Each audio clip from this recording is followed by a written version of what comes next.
ईश्वर जी ने अपने द्वारा रची हुई सृष्टि को स्वयं ही आकर बताया है। क्या बताया था परमात्मा ने?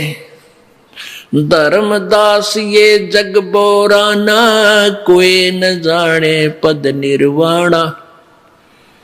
यही कारण मैं कथा पसारा, सबसे कहिए एक राम न्यारा।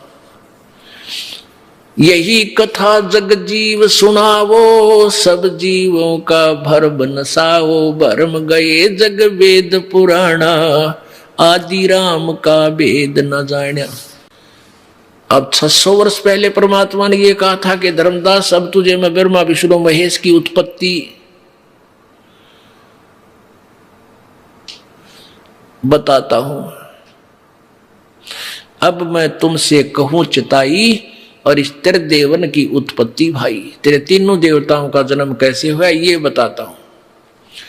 अब धर्मदास जी चिंगर गया कि हे महाराज आप तो बड़े, क्योंकि कबीर परमेश्वर जी मुसलमान फकीर के रूप में मथुरा में मिले थे उस पवित्र आत्मा धर्मदास जी को, और परमात्मा ऐसे काटे का ज्ञान सुना रहे थे। धर्मदास जी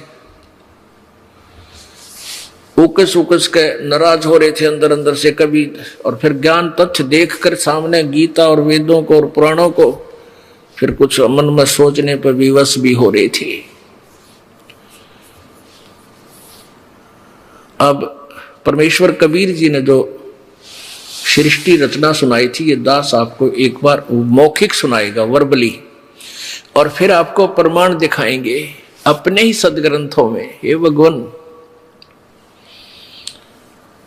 तो पुण्यात्माओं पूरा विश्व परमेश्वर की परिभाषा से अपरिचित है, और जब तक हम परमात्मा की परिभाषा से परिचित नहीं होंगे हम भक्ति भी नहीं कर सकते। क्योंकि ये नकली संत, ये महंत, ये मंडलेश्वर महर्षि आपका ऐसे ही हंडोला बनाए रखेंगे। ये नाम ठीक है, वो ठीक नहीं है, ये ऐसी भक्ति करो, ये ऐसा कर लो। कोई बात हुई या?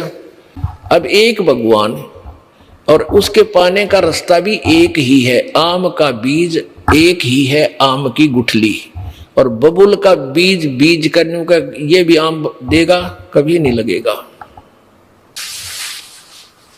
सबसे पहले परमेश्वर पूर्ण ब्रह्म कबीर देव जी अकय लोक में रहते थे। अकय लोक, उसको अनामी लोक भी बोलते हैं। उसमें परमेश्वर अकेले थे। उस पूर्ण परमात्मा ने, कबीर जी ने अपने वचन से नीचे के 3 लोक और रचे, 3 लोकों की रचना की। वो कौन कौन से हैं? अकय लोक से नीचे वाला अगम लोक, उससे नीचे फिर अलख लोक, और लास्ट वाला सतलोक। अब वही पूर्ण परमात्मा अन्य 3 लोकों में भी स्वयं ही अन्य रूप धारण करके विराजमान हो गए। अब आपको सतलोक की रचना के विषय में जानकारी देंगे। परमेश्वर कबीर जी ने, यानी सत्य पुरुष ने, सत्य पुरुष का अर्थ होता अविनाशी परमेश्वर, अविनाशी प्रभु ने, सत्य पुरुष ने अपने एक वचन से वहां 16 द्वीप रचे। 16 द्वीप, और फिर 16 वचनों से, एक एक वचन से एक एक पुत्र की उत्पत्ति की। उनमें से एक का नाम अचिंत, और एक का सहजदास, जोगजीत, ऐसे ये 16 पुत्र हैं उत्पन्न किए। कुछ दिनों के बाद परमेश्वर ने अरुण सब से कहा कि तुम अपने अपने द्वीप में जाओ, वहां रहो। उसके बाद कभी सत्य पुरुष ने अपने पुत्र अचिंत से कहा कि आप सृष्टि रचना करो। अचिंत ने अपने वचन से ये अक्षर पुरुष की उत्पत्ति की, जिसको परब्रह्म बोलते हैं। अक्षर पुरुष वहां चला गया, एक मान सरोवर है जो प्रभु ने रचा था शब्द के साथ ही। उस मान सरोवर में अमृत जल है, स्नान करने के लिए अचिंत चला गया।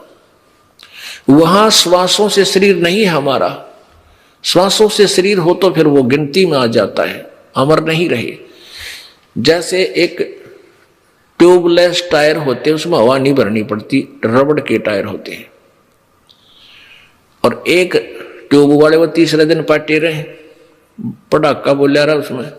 तो ऐसे वहां शरीर बगैर हवा, बगैर प्राणों के, बगैर श्वास के है।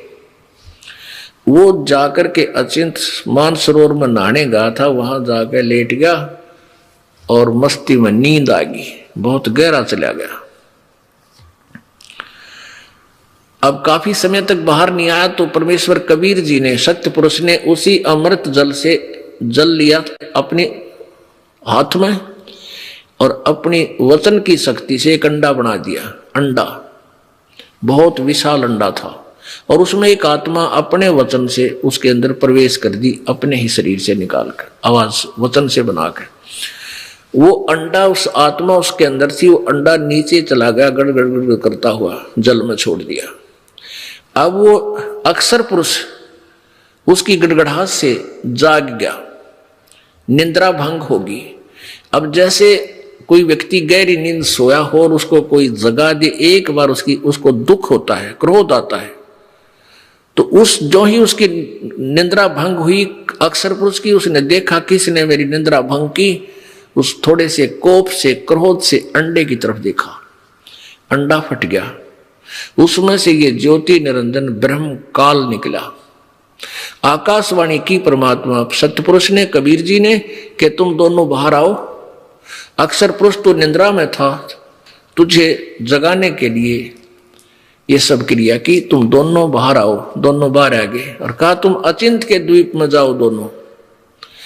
वो एक द्वीप में 3 रहने लगे और बाकी एक एक द्वीप में वो 15 और थे।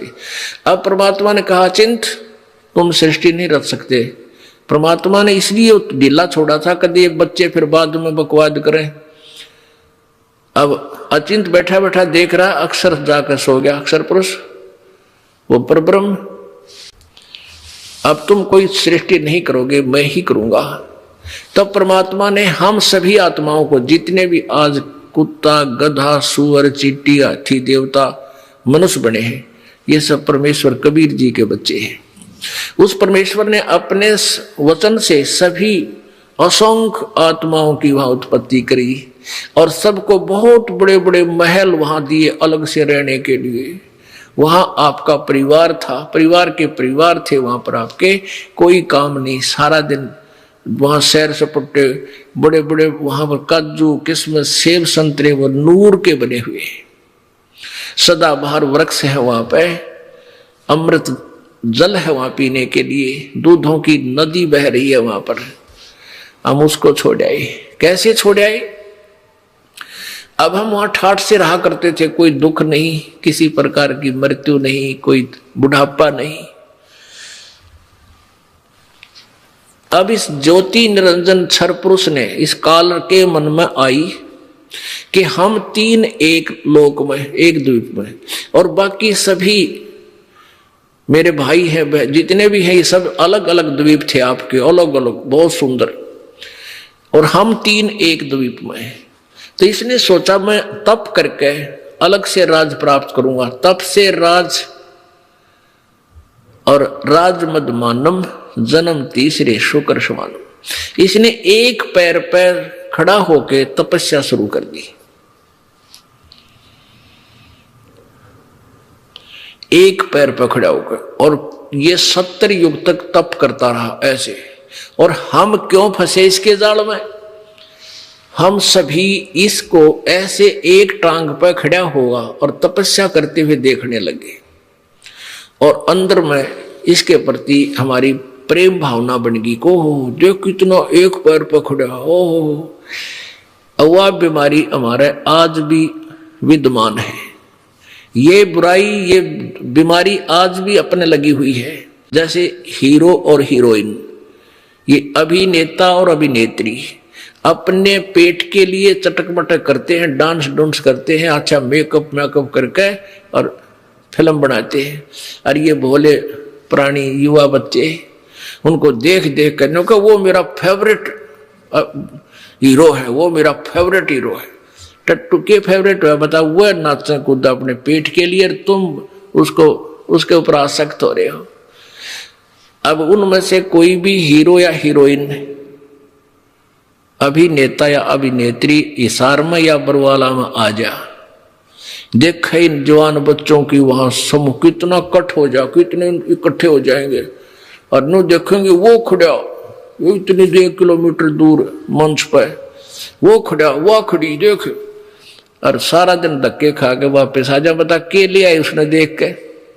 तो उसके ऊपर बेमतलब हम आसक्त होने की बीमारी हमारा वहां लगी थी।